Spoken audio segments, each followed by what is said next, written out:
ये तस्वीर देखिए, एक तस्वीर जो दिखा रहा हूं, ये दोनों तस्वीर ऐतिहासिक है। एक तस्वीर है जिसमें इस देश के एक दलित समाज के गवाई साहब chief justice of India, supreme court के दूसरे दलित चीफ जस्टिस बनने जा रहे हैं जो दलित समाज से आते हैं। दूसरी तस्वीर दिखा रहा हूं, इस देश की एक महिला, और वो भी आदिवासी समाज से, जो महामहिम राष्ट्रपति हैं, उनको भारत का सीडीएस, चीफ डिफेंस ऑफिसर्स और सेना के तीनों प्रमुख जो हैं, वो ऑपरेशन सिंदूर में भारत की कामयाबी की पूरी जानकारी दे रहे हैं। ये दो तस्वीरों के बड़े मायने हैं।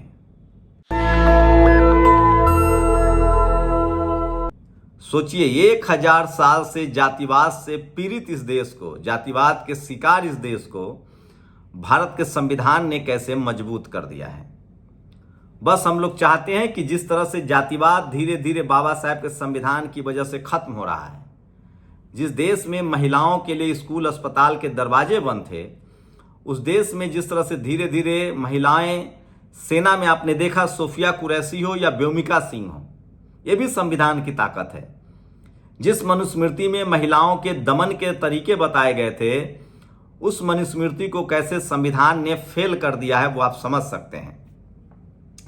तो बड़ा गर्व करने वाला क्षण है कि किस तरह से बाबा साहब के संविधान ने वो रास्ता दिखाया जिससे देश फिर से सोने की चिड़िया और अखंड भारत बन सकता है। तो ये सबसे बड़ी खबर है और सबसे बड़ी तस्वीर है। आप कल्पना कर सकते थे कि जब देश आजाद नहीं था, संविधान लागू नहीं था, तो कोई दलित समाज का आदमी जज बन सकता है, और वो भी चीफ जस्टिस ऑफ इंडिया, क्योंकि उनको मनुस्मृति के हिसाब से पढ़ने लिखने का ही हक नहीं था। मैं फिर कह रहा हूं, ये देश तभी मजबूत बनेगा जब सबको बराबर का अधिकार मिलेगा, जब सबको इस देश में collector, SP, DM, CM, PM, चपरासी से लेकर चीफ जस्टिस ऑफ इंडिया तक जब उनको मौका मिलेगा, तब जाकर ये देश और मजबूत होगा। और दुनिया का कोई भी देश, चाहे वो अमेरिका ही क्यों ना हो, भारत को डिक्टेट नहीं कर सकता, क्योंकि हमारी आबादी 140 करोड़ है। हम करुणा भी जानते हैं, दया भी जानते हैं। तो सम्राट अशोक का, शिवाजी महाराज का, चंद्रगुप्त मौर्य का, घनानंद का शौर्य भी जानते हैं। हम बाबा साहेब का एजुकेशन भी जानते हैं। हमको विज्ञान पर भी काम करना है। तो ये तस्वीरें हैं और ये जातिवाद के खिलाफ एक बड़ी जीत की तस्वीरें हैं। लेकिन सोचिए, आज भी वो लोग जो चपरासी से लेकर चीफ जस्टिस तक बनते हैं और जिनके दिमाग में जातिवाद रहता है, पता नहीं उनके जाले कब साफ होंगे। और जो गवाई साहब हैं, उन्होंने कहा है कि ये संविधान जो है वो सोशल जस्टिस, सामाजिक न्याय के लिए है। ये संविधान भीम स्मृति है। अगर धर्म के लिहाज से बात करें तो ये बौद्ध धर्म के अनुयायी हैं। पहले बुद्धिस्ट होंगे जो चीफ जस्टिस ऑफ इंडिया बने हैं। लेकिन सोचिए, इसी वक्त में इस देश में मस्जिद मुसलमान चलाता है, इस देश में मंदिर ब्राह्मण समाज के लोग चलाते हैं, इस देश में गुरुद्वारा सिख समाज के लोग चलाते हैं, चर्च ईसाई समाज के लोग चलाते हैं। लेकिन इसी दौर में बुद्धिस्ट समाज के लोग महाबोधि बुद्ध विहार के लिए आंदोलनरत हैं। 90 दिनों से धरना पर बैठे हैं। 34 साल से आंदोलन चल रहा है।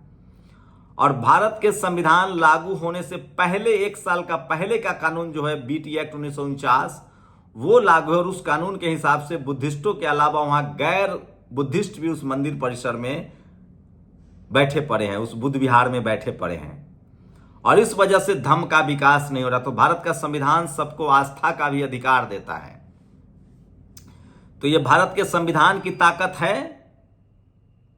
और धीरे धीरे ही सही, जैसे जैसे भारत की संविधान और मजबूत होगी, जैसे जैसे इंप्लीमेंट होगा, जातिवाद खत्म होगा, और जब जब फंडामेंटल राइट सबके पूरे होंगे, इससे देश और मजबूत बनेगा। ये बात तो तय है। तो देश मजबूत और संविधान की ताकत का एक दूसरा तस्वीर देखिए। ये महामहिम राष्ट्रपति के साथ ये तस्वीर है सेना के तीनों प्रमुखों का। सीडीएस भी हैं, सेना के तीनों प्रमुख हैं। ऑपरेशन सिंदूर में जो भारत ने जीत दर्ज किया है, उसकी रिपोर्ट महामहिम राष्ट्रपति को दिया जा रहा है। महामहिम राष्ट्रपति जो है, वो तीनों सेना की प्रमुख होती हैं।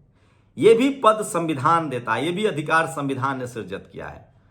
और सोचिए, मनुवाद जातिवाद के अगर राज होता, मनुस्मृति का दौर होता, तो पहले तो कोई महिला, उसमें से भी आदिवासी समाज की महिला, महामहिम राष्ट्रपति की पद तक ही नहीं पहुंच पाती। तब कोई सोफिया कुरैशी और कोई व्योमिका सिंह आपको नहीं मिलता।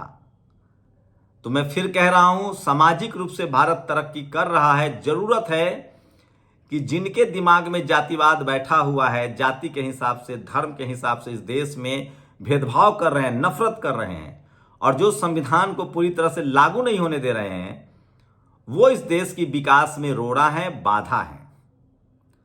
मैं फिर कह रहा हूं, इस देश को अगर आगे जाना है तो जो बाबा साहब का संविधान है उसको पूरी तरह से लागू करना पड़ेगा। और इसीलिए अशोक दास ने लिखा है, ब्रह्मा के मुख से पैदा होने के कारण खुद को श्रेष्ठ होने की दलील देने वाले समाज में सैकड़ों नहीं हजारों डॉक्टर, वैज्ञानिक और विद्वान हुए हैं। मैं सोच रहा था कि किसी ने इस दलील को मजबूत चुनौती क्यों नहीं दी, वह प्रगतिशील बने रहे लेकिन इसका लाभ भी लेते रहे। मनुवाद, अशोक दास एक बड़ा अटैक कर रहे हैं कि देश को विज्ञान की तरफ जाना पड़ेगा और जो इस तरह के अंधविश्वास हैं उसको नकारना पड़ेगा। और सोचिए, सबसे बड़ी खबर, तो दो तस्वीरें हैं जो इस देश की ताकत, इस देश की डाइवर्सिटी को मजबूत कर रहा है, और इसी संविधान की ताकत है। और संविधान जब मजबूत होगा, संविधान लागू होगा, तो देश मजबूत होगा। बीएसएफ के जवान पूरन कुमार शाह का स्वागत कीजिए। अब पाकिस्तान को भारत के सामने झुकना पड़ा है और उनको रिहाई कर दी गई है। प्रधानमंत्री मोदी को इसके लिए मैं बधाई दे रहा हूं, लेकिन सवाल मैं पूछता रहूंगा कि प्रधानमंत्री जी, जब हम जीत रहे थे, पीओके हमारे कब्जे में आना था, आपने सीज फायर क्यों किया? वही अमेरिकी राष्ट्रपति लगातार बड़बोलापन दिखा रहा है। वो अब कह रहा है कि हमने सीज फायर कराया है बिजनेस का डर दिखाकर। विपक्ष सवाल पूछ रहा है कि क्या अडानी की जो गर्दन फंसी हुई थी उसको बचाने के लिए ये सब हुआ है? तीसरी बड़ी खबर बोध गया से अशोक दास ने ट्वीट किया है, भंते बिनाचार्या 2 बजे रात से गायब हैं। अब खबरें आ रही है कि शायद गया पुलिस ने उनको डिटेन किया है। जैसे ही खबर आएगी मैं आपको बताऊंगा। यह बहुत चिंताजनक है। बिहार सरकार को जल्द से जल्द इस मामले में संज्ञान लेना चाहिए। प्रशासन से उम्मीद है कि इस मामले में जल्दी कार्रवाई की जाएगी और बिनाचार्या जी को सकुशल रखा जाएगा। और गुजरात में समाचार मीडिया संस्थान पर आज सुबह से इनकम टैक्स की रेड चल रही है। गुजरात समाचार समय समय पर सत्ता से सवाल पूछता है। तो सोचिए, पत्रकारिता अगर कुंद होगी तो संविधान कमजोर होगा, लोकतंत्र कमजोर होगा। सरकार किसी की भी हो, सरकार से सवाल पूछा जाना चाहिए ताकि वो डिक्टेटरशिप की तरफ ना बढ़े। और अंतर्राष्ट्रीय मुद्रा कोष के अनुसार भारत दुनिया की 4थी सबसे बड़ी अर्थव्यवस्था बन गया है। जापान को हमने पीछे छोड़ दिया है। इसलिए अब जरूरी है कि ज्ञान विज्ञान को अपनाया जाए और विज्ञान को और आगे किया जाए। और सोचिए, आज दुनिया में अगर हम विज्ञान के दम को आगे नहीं बढ़ाएंगे तो हम कहीं ना कहीं कमजोर पड़ जाएंगे। लेकिन भारतीय मीडिया का झूठ अभी भी लगातार जारी है। सोचिए, भारत की सेना सिर्फ और सिर्फ आतंकवादियों पर हमला कर रही थी, लेकिन भारत की जातिवादी मनुवादी मीडिया ने, जो जातिवादी तो हैं ही, मनुवादी हैं ही, अब वो देशद्रोही भी हैं, भारत की छवि, भारत की सेना की छवि खराब किया और कहा कि इस्लामाबाद पर कब्जा, पाकिस्तान पर कब्जा हो गया, लाहौर कराची पर कब्जा हो गया, और दुनिया में मैसेज गया कि भारतीय सेना पाकिस्तान पर कब्जा कर रही है, जबकि भारतीय सेना सिर्फ आतंकवाद खत्म कर रही थी। अब इन लोगों ने एक नया झूठ खबर फैलाना शुरू कर दिया है कि भारतीय सेना के हमले में अमेरिका का न्यूक्लियर प्लांट जो है वो लीक कर रहा है। उमाशंकर सिंह विदेश मामलों के कवर करने वाले बड़े पत्रकार हैं, वो अभी भी अपनी साख बनाए हुए। उन्होंने कहा है कि जो काबिल पत्रकार या एक्सपर्ट भारत की तरफ से पाकिस्तान के न्यूक्लियर ठिकाने को ठोके जाने संबंधित थ्योरी को हवा दे रहे हैं, वे वाकई वो कोई भारत देश का भला नहीं कर रहे हैं। वे दुनिया के सामने भारत को न्यूक्लियर मामलों में एक गैर जिम्मेदार देश के तौर पर पेश करने की कोशिश कर रहे हैं। तो सोचिए, ये लोग सिर्फ जातिवादी और मनुवादी ही नहीं हैं, ये लोग अनपढ़ भी हैं, देशद्रोही भी हैं और झूठे और मक्कार भी हैं। तो टीवी देखना बंद कीजिए। देश की बेटी कर्नल सोफिया कुरैशी के लिए बेहद अपमानजनक बयान देने वाले भाजपा मंत्री विजय शाह को तत्काल बर्खास्त किया जाए, एफआईआर किया जाए, जातिवाद और सांप्रदायिक को खत्म किया जाए।